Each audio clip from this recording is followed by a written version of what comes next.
صلى الكريم أما بعد فأعوذ بالله من الشيطان الرجيم بسم الله الرحمن الرحيم القارعة ما القارعة وما أدراك ما القارعة يوم يكون الناس كالفراش المبثوث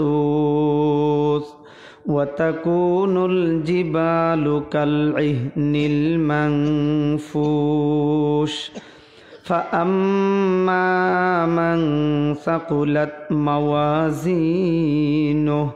فهو في عيشة راضية وأما من خفت موازينه فأمه هاوية وما أدراك ما هي نار حامية بارك الله لنا ولكم في القرآن العظيم ونفعنا وإياكم بالآيات والذكر الحكيم وعن سيد الجن والبشر صلى الله عليه وسلم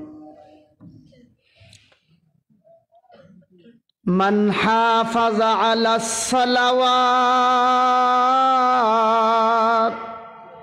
أكرمه الله بخمس خصال يرفع عنه ضيق العيش وعذاب القبر ويعطي الله كتابه بيمينه ويمر على الصراط كالبرق ويدخل الجنة بغير حساب وقال النبي صلى الله عليه وسلم لا تزال قدم ابن آدم حتى يسأل عن خمس عن عمره فيما أفنى وعن شبابه فيما أبلى وعن ماله من أين اكتسبه وفيما أنفق وعن علم ما عمل بهذا أو كما قال عليه الصلاة والسلام اللهم صل على محمد النبي الأمي وعلى آله وسلم تسليما الحمد لله নগর ইসলামী কাফেলা কর্তৃক আয়োজিত আজকের এই 15তম বার্ষিকী তাফসিরুল কোরআন ইসলামী মহাসম্মেলনের সমাপনী অধিবেশনের শ্রদ্ধাভাজন সভাপতি সাহেব, সম্মুখপানে সমবেত মুসলমান ভাইয়েরা, বাবারা, পর্দার আড়ালে অবস্থানরত অত্যন্ত শ্রদ্ধেয় মা ও বোনেরা, আমরা সকলেই মহান আল্লাহ তাআলার শুকরিয়া জ্ঞাপন করছি যে মহান রব্বুল আলামিন আমাদেরকে কোরআন ও হাদিসের আলোচনায় শরীক হওয়ার মতো সুযোগ আর তৌফিক দান করেছেন। কালিমাতুশ শুকর আদায় করছি, সকলেই বলি আলহামদুলিল্লাহ। বিশেষ দিন বিশেষ রাতে আমরা অনেকের কাছেই দোয়া চাই, বিশেষ করে উলামায়ে কেরামদের কাছে বলি যে হুজুর দোয়া কইরেন, আমার আব্বা মারা গেছে বা অমুক অসুস্থ তমুক অসুস্থ। জুমার দিন, ঈদের দিন, শবে বারাত, শবে কদর, এগুলিতে আমরা দোয়া চাই। ডিসেম্বর মাস আসলে আমি মানুষের কাছে দোয়া চাই, আমার এই দেশের জন্য ডিসেম্বর মাসটা বিজয়ের মাস। আজ এই দেশে আমরা স্বাধীনতার সাথে কথা বলতে পারতেছি, করোনাকালীন সময়ে অনেক জায়গায় প্রোগ্রাম করতে দেওয়া হয় না করোনার ভয়ে। তো আমরা আলহামদুলিল্লাহ এই স্বাধীন দেশে আমরা খুব সহজভাবেই কোরআন হাদিসের কথা বলতে পারতেছি। এর একটাই কারণ, আমার এই দেশ স্বাধীন দেশ। বলেন আমার এই দেশ, সবাই বলি কি দেশ? স্বাধীন দেশে স্বাধীনতার সাথে কথা বলতে পারতেছি। এই জন্যে যারা দেশ স্বাধীনতার পেছনে মেহনত করে গেছেন, আপনি করেন আওয়ামী লীগ, করেন বিএনপি, এটা আপনার ব্যক্তিগত বিষয়। ইমান আমল ঠিক রেখে যেই পার্টি ভালো লাগে আপনি করেন, সমস্যা নাই। আমি যেই কথাটা বলতে চাচ্ছি, এই দেশের জন্য যারা জীবন দিয়ে গেছেন, স্বাধীনতার স্থপতি মরহুম প্রেসিডেন্ট শেখ মুজিবুর রহমান এবং জিয়াউর রহমান সাহেব সহ আরও যারা জীবন দিয়েছেন, নিঃসন্দেহে আমরা তাদের কাছে ঋণী। না, এটা খুব আস্তে বললেন তো, সবাই একসাথে বলেন ঠিক কি না? এজন্য আমরা তাদের কাছে ঋণী। এই ঋণ পরিশোধ করব আমরা দোয়া করার মাধ্যমে। বলেন বলেন কিসের মাধ্যমে? দোয়া করার মাধ্যমে। যদি কোনো ছেলে বাড়িতে বিশাল বড় খানা পিনার আয়োজন করে, খানা খেয়ে যান আর তাকে বলেন কিরে এত বড় প্যান্ডেল আর ডেকসেট কিসের? ছেলে যদি কয় চাচা আপনারা চলে গেলে আমার আব্বা তো আজকে মারা গেছিল, এই জন্য আব্বার জন্যে কিছু সোয়াব পৌঁছাইবার ইচ্ছা করছি, আপনারা চলে গেলেই গান বাজনা কিছু হবে, বাবার কবরে সোয়াব পৌঁছাইতাম, কোনো আলিমের ফতুয়া লাগবে না, আপনারাই বলবেন কুলাঙ্গার সন্তান, তোর বাবা এত সব কিছু রেখে গেল আর তুই তোর বাবার জন্য কোরআন হাদিসের ভিত্তিতে কাজ না করে গান বাজনার মাধ্যমে সোয়াব পৌঁছাইতে চাস, তুই তো একটা কুলাঙ্গার সন্তান। আমরাও বলবো ডিসেম্বর মাস আসলে কোরআন হাদিস ভিত্তিক দুয়ার ব্যবস্থা না করে শিরক বিদআতের মাধ্যমে আর এই পাগলামির মাধ্যমে গান বাজনার মাধ্যমে যারা সওয়াব পৌঁছাইতে চাই তাদেরকে স্মরণ করে, তারা আমার দেশের সুসন্তান হতে পারে না, হতে পারে না, হতে পারে না। জোরে বলি ঠিক কিনা? আমরা আমার দেশের স্বাধীনতার পেছনে যারা মেহনত করে গেছেন, শেখ মুজিবুর রহমান সাহেব সহ সকল নেতাদের জন্য নাম ধরে ধরে আমরা দোয়া করব, কারণ আমরা তাদের কাছে ঋণী। জোরে কোন ঠিক কিনা? আমার তো মনে হয় এই মাঠে খেললে যেমন মজা লাগবে, ঢাকা দক্ষিণ বড় মাঠে গেলে কি আরো কম হইব না, আরো ভালো হইব খেলাটা? হাসরের মাঠে হইলে মাঠটা কি ছোট হইব না আরো বড় হইব? তা আমার তো বিশ্বাস হাসরের মাঠে শেখ মুজিবুর রহমান সাহেব আলেমদেরকে ডাইকা বলবো, সারাটা ডিসেম্বর সহ সারা জীবন কোরআন পড়ে পড়ে আমার জন্য দোয়া করেছ, তোমরা আমার কাছের মানুষ, আমার সোনার ছেলে যারা নাম দেওয়া হয়েছিল এরা তোমার জন্য কোরআন হাদিস পড়ে দোয়া করে নাই, তারা যদিও পার্টি করতো নাম দিত আমার, এটা তাদের উদর পূর্ণ হওয়ার জন্য তোমরাই আমার কাছের মানুষ। চৌধুরী সাহেব কিসের খেলার কথা বলেন? খেলার জন্য অপেক্ষায় থাকেন, নগর মাঠে নয় আর এমসি মাঠে নয়, খেলা হবে হাসরের মাঠে, হাসরের মাঠে, হাসরের মাঠে। জুড়ে কোন ঠিক কিনা?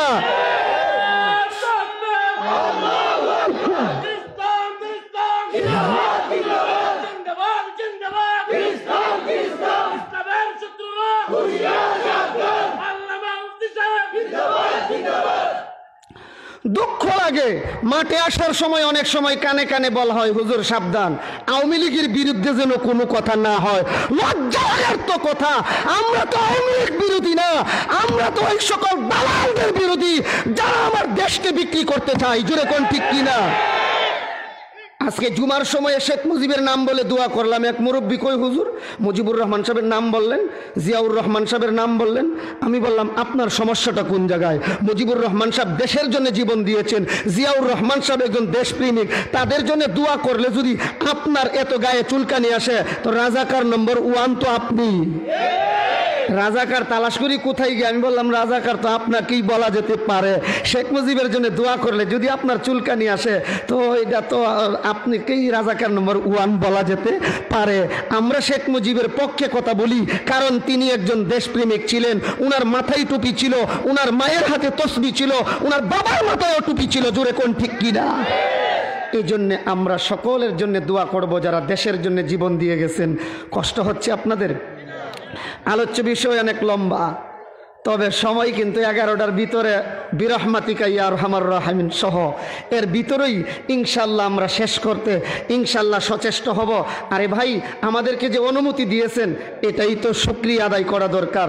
আমরা ইনশাল্লাহ অশৃঙ্খল নয়, আমরা সময় পার করব না।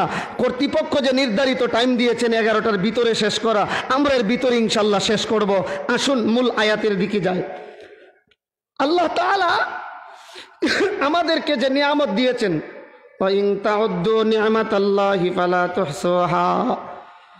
আল্লাহ বলেন বান্দা, যত নিয়ামত তোমাদেরকে দেওয়া হয়েছে নিয়ামতগুলি গনে গনে তোমরা কুলাইতে পারবা? বলেন বলেন সবাই। এরে বাবা,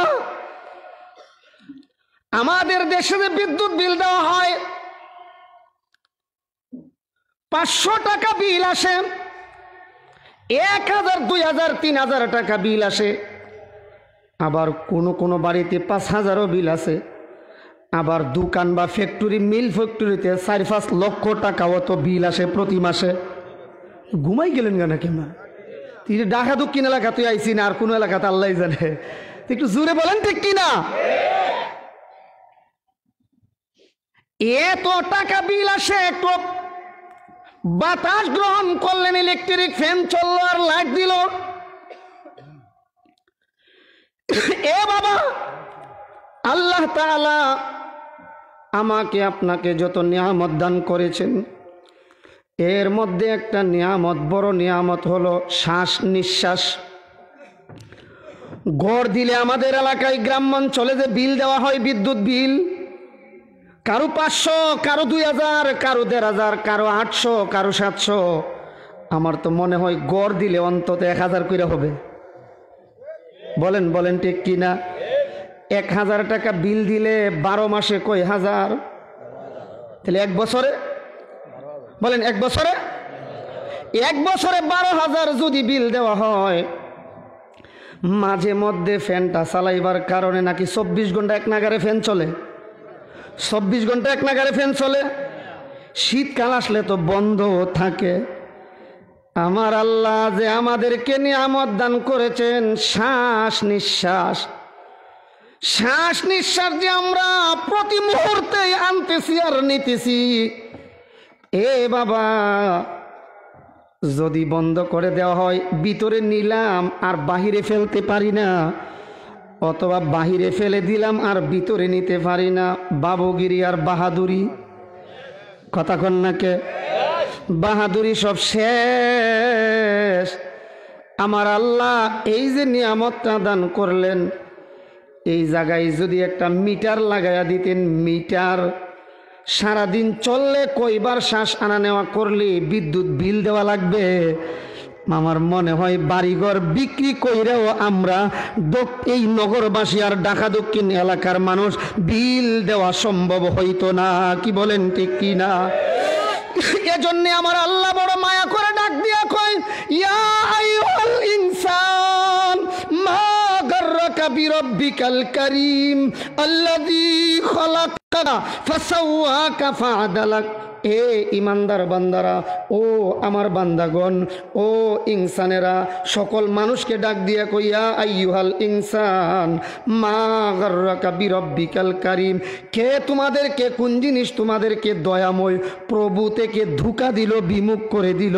আল্লাযী খালাকাকা ফাসাওয়াকা ফাআদালাক, যেই আল্লাহ তোমাদেরকে এত সুন্দর করে সৃষ্টি করলেন। সুবহানাল্লাহ। এত সব কিছু নিয়ামত আল্লাহ তাআলা দিলেন। এর একটা নিয়ামতের কথা, এই যে শ্বাস নিঃশ্বাস আনা নেওয়া করি, এইটার যদি পাশে আল্লাহ তাআলা একটা মিটার লাগাই দিতেন, ঠিক আছে, 1 মাস পরে পরে বিল দিবে, কত হাজার কত লক্ষ টাকা আমার আপনার জীবনে বিল আসতো। এই বিল দেওয়া কি সম্ভব ছিল? আল্লাহ কই, ঠিক আছে, একটা সহজ পথ আছে রে বান্দা। বিল বেশি হয়ে গেলে ওই বিদ্যুৎ অফিসে গিয়া এটাকে কিস্তি করে আনা হয়। কিস্তি বুঝেননি? কিস্তি বুঝেন না? 5,000 টাকা বা 10,000 টাকা বিল আসলো, আমি গরিব মানুষ, একসাথে দিতে পারি না। ঠিক আছে, আপনি কিস্তিতে 2,000 বা 1,000 করে দেন। এটারে আমরা সহজ ভাষায় কই কিস্তি করে দেওয়া, বন্টন করে দেওয়া হয়। আল্লাহ কই, বান্দা 1 মাসের বিল বা 5 বছরের বিল একসাথে হয়ে গেলে কিস্তি করা লাগে। সরকার দয়া করলো, সহজ করে দিল। আমি আল্লাহ আরো সহজ করে দেই, প্রত্যেক দিন একসাথে বিল দিলে তোর কষ্ট হবে, দৈনিক 5 কিস্তিতে আমি আল্লাহরে বিল দিয়া দিবি। 5টা কিস্তিতে যখন বিল দিবি বান্দা শুনে রাখ, আমি আল্লাহর কুদরতি কদমে যখন সেজদা দিবি, আমি আল্লাহর যত নিয়ামত তুই গ্রহণ করলি সকল নিয়ামতের বিদ্যুৎ বিল আদায় হয়ে যাবে, সকল বিল আদায় হয়ে যাবে। আমি আল্লাহর কুদরতি কদমে দৈনিক 5 কিস্তিতে যদি তুমি সেজদা দাও, এই সেজদাগুলি যদি আদায় করো, আমি আল্লাহ তোমার হাসরের ময়দানে আর কোনো হিসাব নেব না। নাইলে হাসরের মাঠের যে ভয়াবহ পরিস্থিতি হবে, সেখানে তো মা বাবা ভাই বোন আত্মীয় স্বজন একে অপরকে চিনবে না, সকলে একে অপরকে অস্বীকার করবে। ওই ভয়াবহ একটা পরিস্থিতির আলোচনা এই সূরাতুল কারিয়ার ভিতরে আল্লাহ তাআলা করেছেন। আল কারিয়াতু মাল কারিয়া, আল্লাহ তাআলা বলেন কারিয়া করাঘাতকারী, মাল কারিয়া করাঘাতকারী কি জিনিস। আল্লাহ তাআলা বলেন হে নবী আপনি জানেননি এটা কি জিনিস। ইয়াউমা ইয়াকুনুন নাসু কাল ফারাশিল মাবসুস ওয়া তাকুনুল জিবালু কাল ইহনিল মানফুস। যেই দিন মানুষ, পাখি যেমন একটা গাছের উপর বসা থাকলে এক ঝাঁক পাখি, কোনো একটা জিনিস দিয়ে যদি এটাকে আঘাত করা হয়, ঢিল দেওয়া হয়, পাখিগুলি দিক বেদিক উড়ে যাবে।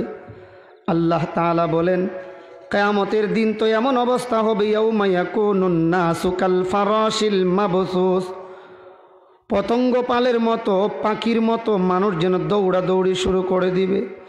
ওয়া তাকুনুল জিবালু কাল ইহনিল মানফুস, আর পাহাড়গুলি ধুনিত রঙিন তুলার মতো উড়তে থাকবে। ওয়া তাকুনুল জিবালু কাল ইহনিল মানফুস ফাআম্মা মান সাকুলাত, অতঃপর যাদের ওজন, ফাআম্মা মান সাকুলাত মাওয়াজিনু, যাদের ওজন ভারী হবে, ফাহুয়া ফি ঈশাতির রাদিয়া, তারা জান্নাতে আরামে স্বাচ্ছন্দ্যে থাকবে।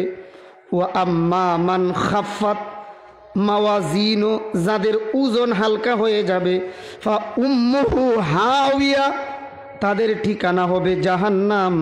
ওয়া মা আদরাকা মা হিয়া, হে নবী আপনি জানেননি হাবিয়া কি জিনিস। আল্লাহ নিজেই বলেন নারুন হামিয়া, এটা একটা প্রজ্বলিত আগুনের গর্ত। আল্লাহু আকবার বলেন। এ হলো আয়াতের এই সূরার তর্জমা। হাদিস শরীফে আসছে আল্লাহর নবী বলেন আন আয়েশা রাদিয়াল্লাহু তাআলা আনহা قالت قال رسول الله صلى الله عليه وسلم يحشر الناس يوم القيامة حفاة عراة, কিয়ামতের ময়দানে মানুষ দাঁড়াবে, তাদের শরীরে কোনো কিছুই থাকবে না, উলঙ্গ, মাথায় কিছুই থাকবে না, পায়েও কোনো কিছু থাকবে না, অর্থাৎ জুতা থাকবে না, এমন অবস্থায় দাঁড়াবে। আয়েশা সিদ্দিকা রাদিয়াল্লাহু তাআলা আনহা বলেন ওগো আল্লাহর হাবিব, এত মানুষ থাকবে সেখানে, এভাবে উলঙ্গ অবস্থায় যে সবাই দাঁড়াবে, লজ্জা লাগবে না? একজনকে আরেকজনকে দেখবে না? আল্লাহর নবী ডাক দিয়া বলেন ও আয়েশা, ভালো করে শুনে রাখো, এমন একটা ভয়াবহ পরিস্থিতি হবে, ভয়ে পেরেশানিতে মানুষ উপরের দিকে তাকিয়ে থাকবে হা করে, একজন আরেকজনের লজ্জাস্থানের দিকে তাকাইবার কোনো সুযোগ পাবে না। আল্লাহু আকবার। আরেক হাদিসে আসছে আল্লাহর নবী বলেন লা তাযালু কাদাম ইবনে আদম হাত্তা ইউসআলা আন খামসিন, 5 প্রশ্নের জবাব দেওয়ার আগে কোন মানুষ কদম নাড়াইবার সুযোগ পর্যন্ত পাবে না। আন উমরিহি ফীমা আফনা, আর এই জীবনটাকে আমার আপনার জীবন কিভাবে কাটাইলাম, ওয়ান শাবাবিহি ফিমা আবলা, বিশেষ করে যৌবন কাল কেমনে কাটাইলাম, যৌবন কালটা কি কোরআনের পক্ষে কাটাইলাম না বিপক্ষে কাটাইলাম, এইগুলিও প্রশ্ন করা হবে। 3 নম্বরে প্রশ্ন করা হবে মাল সম্পর্কে, মাল কেমনে কামাই করেছি। 4 নম্বরে মাল কোন পথে ব্যয় করেছি। 5 নম্বরে ইলিম সম্পর্কে, এলমে দিন যতটুকুন শিখেছিলাম আমল করেছি কি না। এই 5 প্রশ্নের জবাব না দিয়ে একটা কদম নাড়াইবার সুযোগ পর্যন্ত পাব না। হাসরের মাঠে যে দাঁড়িয়ে থাকব, জায়গাটা হবে কতটুকুন? 5 হাত 10 হাত?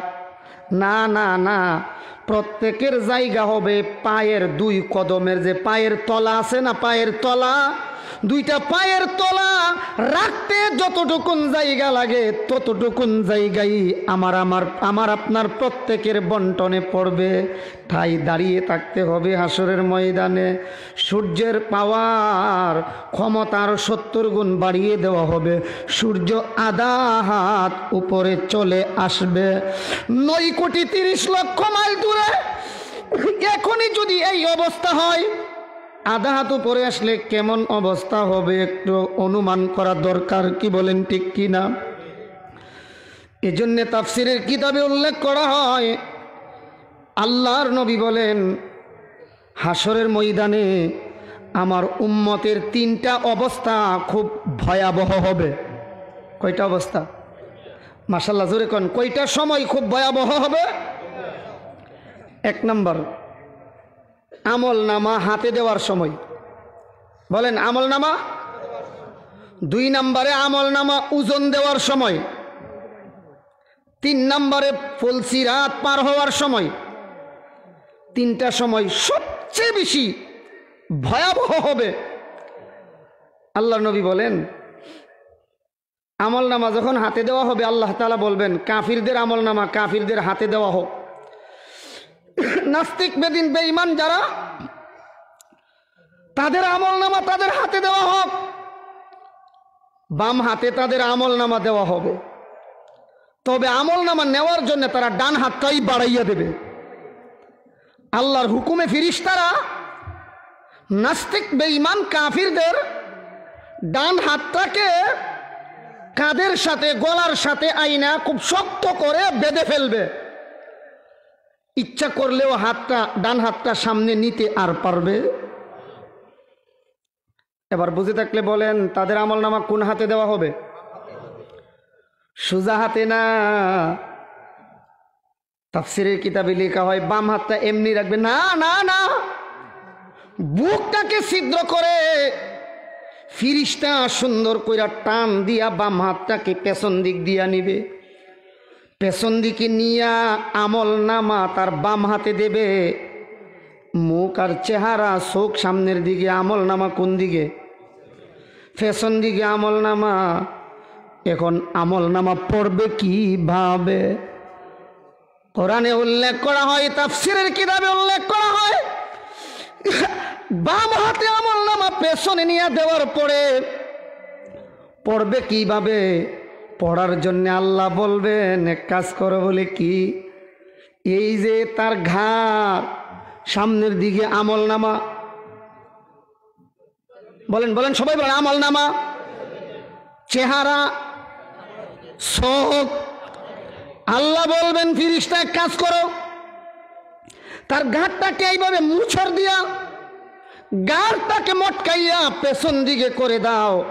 আমল নামা পড়ার জন্যে দুনিয়ায় থাকতে গার মটকাইতে আসো, আল্লাহ দেখায়া দিবে কার গার কে মটকাই। দুনিয়ায় যা করেছিলা সম্ভব হয় নাই, আজকে তোমার গার মটকাইয়া দেখায়া দিলাম। আল্লাহ ওয়ালাদের গার মটকানো সম্ভব না, তোমার গার মটকাইয়া দেখায়া দিলাম। কোরআনের বিরোধিতা যারা করে তাদেরই মূলত গার মটকানো হয়। জোরে কোন ঠিক কিনা?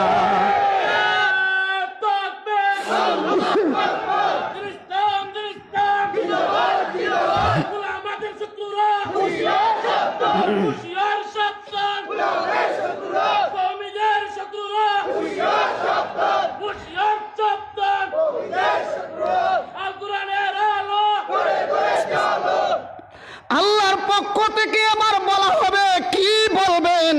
আমার আল্লাহ কোরআনে বলেছেন, ভাই ওয়াজটা মনে হয় সভাপতি সাহেবের। এই যে আয়াত বলবো সভাপতির আয়াত, আমার আয়াত, তাফাজ্জুল কাজী সাহেবের আয়াত, ইয়াহিয়া মাহমুদ সাহেবের কথা? না না না, কোরআন খুলে দেখবেন আল্লাহ বলেন কি বলা হবে। এবার গাটটা মটকাইয়া বলা হবে, ইকরা কিতাবাকা কাফা বিনাফসিকাল ইয়াউমা আলাইকা হাসিবা। হে আল্লাহর বান্দা, ইকরা ইকরা, পড়ো পড়ো, ইকরা ইকরা কিতাবাকা, তোমার আমল নামা পড়ো যেটা তোমার হাতে দেওয়া হয়েছে। কাফা বিনাফসিকাল ইয়াউমা আলাইকা হাসিবা, এই আমল নামাই তোমার জন্য যথেষ্ট হবে। তুমি জান্নাতি না জাহান্নামী কতটুকুন এইটা তুমি আমল নামা দেখলেই পারবা। আমল নামা পড়ার জন্য বলা হবে।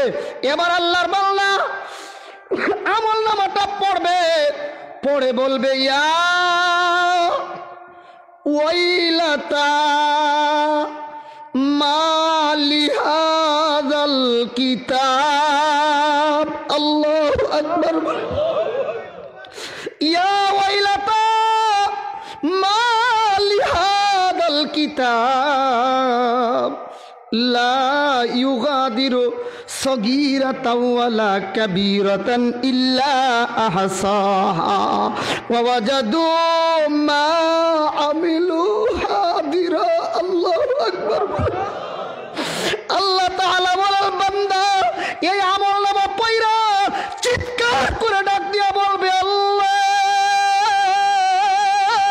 ওইখানে কান্না করলে রে বাবা কোনো কাজে আসবি না। তওবা করো না বুইজা বইলা ফালাইছ, এখন তওবা করলে আল্লাহ মাফ করে দিবে। রোনে কি ওয়াকত জবত রোয়া নাহি, ওয়াকত জানে কি বাত রোনে সে ফায়দা নাহি। দুনিয়া কান্নার জায়গা, সময় চলে গেলে কাঁদলে কিন্তু আর কাজ হবে না। শয়তানের দুকাই ফইরা এত বড় দুঃসাহস করে কথা বলে ফেলেছো, এখন তওবা করো, তাইলে হাসরের ময়দানে আর গার মটকানো হবে না। জোরে কোন ঠিক কিনা? আল্লাহর বান্দা ডাক দিয়া বলবে, ইয়া ওয়াইলাতা লাইতানি, ইয়া ওয়াইলাতা মা লিহাদাল কিতাব, এটা কেমন আমল নামা গো মাওলা। লা ইউগাদিরু সগীরাতাও ওয়ালা কাবীরাতান ইল্লা আহসাহা। আল্লাহ, একটা ছোট্ট আমলে বাদ পড়লো না। আর বহুদিন আগে যে বড় কাম করছিলাম গো মাওলা, ফখরুদ্দিনের আমলে পুকুরের ভিতরে নিয়ে জনগণের টিন চুরি করে লুকাইছিলাম। ও আল্লাহ, টিনের কথা উঠতে গেছে গা। আবার দি বাঁশের বদলা যে, রোডের বদলা যে বাঁশ দিছিলাম, হিতাও দি উঠতে গেছে গা। ও মাওলা, মাফ করে দাও। এখন আর মাফ করে দাও বললে কোনো কাজ হবে না। লা ইউগাদিরু সগীরাতাও ওয়ালা কাবীরাতান ইল্লা আহসাহা ওয়া ওয়াজাদু মা আমিলু হাজিরা। যা কিছু করেছে সব কিছু সেই আমল নামায় উপস্থিত থাকবে। কি বল ঠিক কিনা? নিয়ে তো কিছু বললেও কোনো কাজ হবে না। আমল নামা বাম হাতে দিয়ে দিবে বেদিন বেঈমানের। আর ইমানদার যারা, তাদের ডান হাতে আমল নামা দেওয়া হবে। বলেন ইমানদারের কোন হাতে? ডান হাতে দেওয়া হবে। আর একটা কাগজ আমল নামায় লেখা থাকবে, লেখা এই ইমানদার তাদের মতো চিরদিন জাহান্নামে থাকা লাগবে না। আল্লাহু আকবার। ওই যে মা বাবা আত্মীয় স্বজনের কথা ভুলে গেছিলাম গা, ই লেখাটা পাই আছে তোমরা তাদের মতো চিরস্থায়ী জাহান্নামে থাকবা না। তখন মা বাবা আত্মীয় স্বজনের কথা আস্তে আস্তে মনে পড়বো, খুশির ছুটে কইব, ভাই দেখে যাও দেখে যাও, আমার কি একটা মুক্তিপত্র আসছে, দেখা যাও। এইটা হলো আমল নামা হাতে দেওয়ার সময়। 2 নম্বরে আমল নামা ওজন দেওয়ার সময়। বলেন আমল নামা, কাফিরদের আমল নামা ওজন দেওয়া হবে। বলেন কাফিরদের আমল নামা, বলে আর আমল করছে কি, তা আবার আমল নামা কিসের হেরার হয় না। মাঝে মধ্যে রাস্তা দিয়া হুজুর যাওয়ার সময় বুঝা লইয়া যাইতে পারে না, হিন্দু বেড়া উপকার করছে, বুঝাটা উড়াই দিছে, আল্লাহ এইটার বদলাও দিবেন। সুবহানাল্লাহ। মাহফিলের সময় মসজিদ মাদ্রাসায় হিন্দুরা মাঝে মধ্যে দান খৈরাত করে না, আল্লাহ এগুলির বদলাও দিবেন। এই জন্য কইব জনহিতকর যত কাজ করেছিল, জনসেবা করেছিল, এইগুলি এক পাল্লাই রাখো, তাদের বেইমানিকে এক পাল্লাই রাখো। বেইমানের বেইমানি আর ভালো কাজ, এইগুলি এক পাল্লাই ভালো কাজ, আরেক পাল্লাই বেইমানি রাখা হবে। হবে, বেঈমানির পাল্লাটাই ভারী হবে। আল্লাহ কইব জাহান্নামে যাও। এবার হলো ইমানদার, ইমানদারের ওজন হবে দুইবার, একবার ওজন হবে এক পাল্লাই ইমান, আর এক পাল্লাই নেক আমল, বদ আমল, সব আমল রাখা হবে। এই ওজনে দেখা যাবে ইমানের পাল্লা ভারী হবে। আল্লাহ বলবেন জান্নাতে যাওয়ার মতো লিস্টিতে নাম উঠছে, সুবহানাল্লাহ। প্রথম ওজন। দ্বিতীয় ওজনে ইমানদারের নেক আমল এক পাল্লায়, ইমানদারের বদ আমল আরেক পাল্লায়। এই ওজন দেওয়ার পরে যেই কথাটা, যেই কাজটা হবে, এটাই এই সূরার ভিতরে আলোচনা হয়েছে। ফাআম্মা মান সাকুলাত মাওয়াজিনু, যার ওজন ভারী হবে, ফাহুয়া ফি ঈশাতির রাদিয়া, তারা জান্নাত। ওয়া আম্মা মান খাফফাত মাওয়াজিনু, যাদের ওজন হালকা হবে, ফাউম্মুহু হাবিয়া, তাদের কোলাইশ। এক নম্বরে রিজিকের অভাব দূর করে দিবে। কিসের অভাব? ইউরফাউ আনহু দিকুল আইশ ওয়া আযাবাল কবর। দুই নম্বর ওজন হবে ইমানদার। বেঈমানের ওজন কয়বার?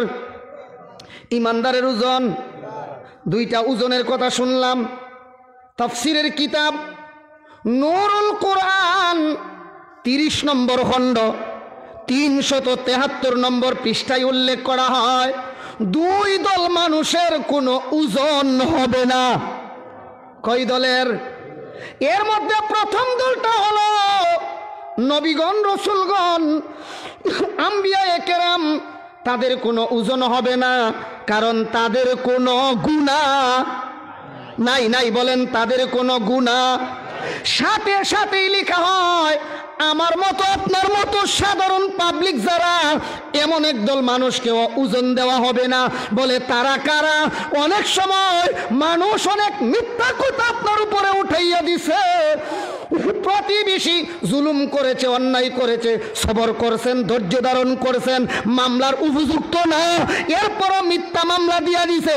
একটা দিয়া পারে না, 4টা দেয়, আরো বাড়ায়, আরো দেয়। আল্লাহর নবী কয় আমার উম্মত ভালো করে স্মরণ রাখো, এমন অবস্থায় যদি সবর করতে পারো, ধৈর্য ধারণ করতে পারো, সবরের বরকতে আমার আল্লাহ নবীগণের আমল নামায় যেমন কোনো গুনাহ নাই, সবরকারীদের আমল নামাটাকে গুনাহ শূন্য বানায় দেবে। আল্লাহ বলবে নবীগণ যেমন বিনা হিসাবে জান্নাতি, তোমরা সবরকারীরাও বিনা হিসাবে জান্নাতে যাও, কোনো ওজন দেওয়া হবে না। দলিল কোরআনের আয়াত, ইন্নামা ইউওয়াফাস সাবিরুনা আজরাহুম বিগাইরি হিসাব। কারো তাফসীর না, সরাসরি কোরআনের কথা। আল্লাহ কয় ইন্নামা ইউওয়াফাস সাবিরুনা আজরাহুম বিগাইরি হিসাব। যারা সবর করে, ধৈর্য ধারণ করে, তাদেরকেও আমার আল্লাহ ওজন না দিয়া বিনা হিসাবেই জান্নাতি বানায়া দেবেন। এই জন্যই ভয়াবহ পরিস্থিতিতে, বড় পরিস্থিতির ইয়ে থেকে বাঁচতে হলে আমাকে আপনাকে যেই জিনিসটা করতে হবে, একটা সবক হলো সবর, ধৈর্য ধারণ করা। আল্লাহ নিজে বলেন ইন্নামা ইউওয়াফাস সাবিরুনা আজরাহুম বিগাইরি হিসাব। যারা সবর করবে, ধৈর্য ধারণ করবে, তাদেরকে বিনা হিসাবে, বিনা ওজনে জান্নাত দান করা হবে। আল্লাহ আমাদের সকলকে এই সংক্ষিপ্ত কথাগুলি মেনে চলার তৌফিক দান করুন। সকলেই বলে আমিন। আস্তাগফিরুল্লাহাল্লাযী লা ইলাহা ইল্লা হুয়াল হাইয়ুল কাইয়্যুম ওয়া আতুবু ইলাইহি লা হাওলা ولا قوة إلا بالله العلي العظيم. اللهم صل على سيدنا ومولانا محمد وعلى آله وأصحابه وبارك وسلم بعدد كل شيء معلوم لك كما تحب ربنا وترضى. أستغفر الله إن الله غفور رحيم. الحمد لله الذي هدانا لهذا وما كنا لنهتدي لولا أن هدانا الله. ربنا ظلمنا أنفسنا وإن لم تغفر لنا وترحمنا لنكونن من الخاسرين. رب العالمين, আয় আল্লাহ, দেশের এই পরিস্থিতি, মহামারীর সময়ে আয় আল্লাহ, করোনার আতঙ্কিত অবস্থার মধ্যেও যারা আমাদের কি 11টা পর্যন্তই সুযোগ দিয়েছেন, আল্লাহ তোমার দরবারে ফরিয়াদ জানাই, এত সুন্দর ব্যবস্থা করে দেওয়ার কারণে, সুযোগ দেওয়ার কারণে আল্লাহ সদকায়ে জারিয়ার সওয়াব তাদের আমল নামায় লিখে দাও। মাওলায়ে কারীম, যার বাড়ি দিয়া বাড়িওয়ালা হইলাম, যার গাড়ি দিয়া গাড়িওয়ালা হইলাম, যার ঘর দিয়া ঘরওয়ালা হইলাম, ও আল্লাহ এমন মা বাবা যাহার ঘরে নাই, অন্ধকার কবরে শুয়ে গেছে, আমার মতো যারা ঘরে গেলে বাবার চেহারা দেখে না, মায়ের চেহারা দেখতে পাই না, আল্লাহ আমরার মা বাবার কবরে আর আযাব দিও না।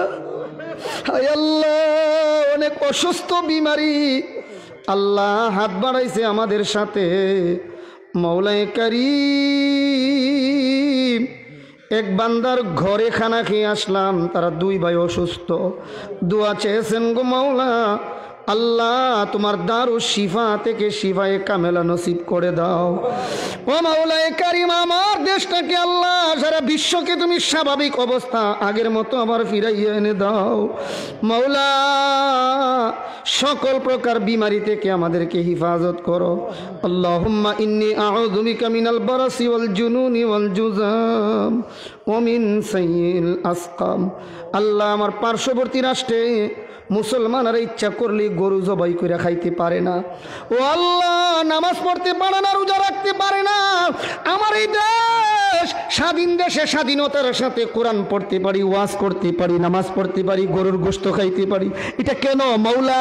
বুকে হাত দিয়ে বলতে পারবো, এই স্বাধীন দেশ হওয়ার কারণে আল্লাহ তুমি যাদের দ্বারা আমার এই দেশকে স্বাধীনতার চেহারা দেখাইছো, শেখ মুজিবুর রহমান সাহেব, জিয়াউর রহমান সাহেব সহ যারা দেশের জন্য জীবন দিয়েছেন, আল্লাহ তাদেরকে জান্নাতের উঁচু মুকাম দান করে দাও মাওলায়ে কারীম।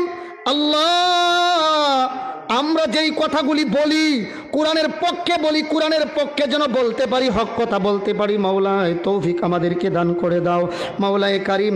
দেশের সার্বভৌমত্বকে রক্ষা করো আয় আল্লাহ। যত আয়াত তিলাওয়াত করি, দুরূদ ইস্তিগফার পাঠ করি, স্বাধীন দেশ হওয়ার কারণে পারি, আল্লাহর সবগুলি সওয়াবের একটা অংশ আয় আল্লাহ যারা দেশের স্বাধীনতার পেছনে মেহনত করে গেছেন, আল্লাহ তাদের আমল নামায় পৌঁছায়া দাও মাওলায়ে কারীম। আমার এই দেশে যারা আছেন, যত যুবক ভাইয়ের আছে, সকলকে সহি বুঝ তুমি দান করো।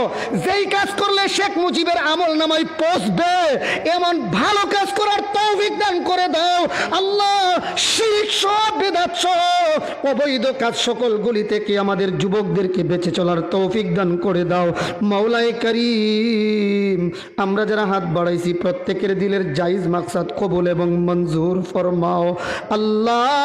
বিদেশের বাড়িতে যারা আছেন, বিদেশের বাড়িতে যারা যাবেন, সহি সালামতে পৌঁছাইয়া দাও আল্লাহ। বিদেশের বাড়িতে স্বাস্থ্য ভালো রেখে হালাল রিজিক কামাই করার তৌফিক দান করো মাওলা আল্লাহ। এই নগর ইসলামিক কাফেলাকে কবুল এবং মঞ্জুর ফরমাও আয় আল্লাহ রব্বুল আলামিন। সকল সদস্যদেরকে কবুল করে নাও, মঞ্জুর করে নাও। পর্দার আড়াল থেকে যারা হাত বাড়াইছেন, সকল মা বোনদেরকে কবুল এবং মঞ্জুর ফরমাও। ও সাল্লাল্লাহু তাআলা আলা খাইরি খালকিহি মুহাম্মাদি ওয়া আলিহি ওয়া আসহাবিহি আজমাইন। আমিন বিরহমাতিকা ইয়া আরহামার রাহিমিন।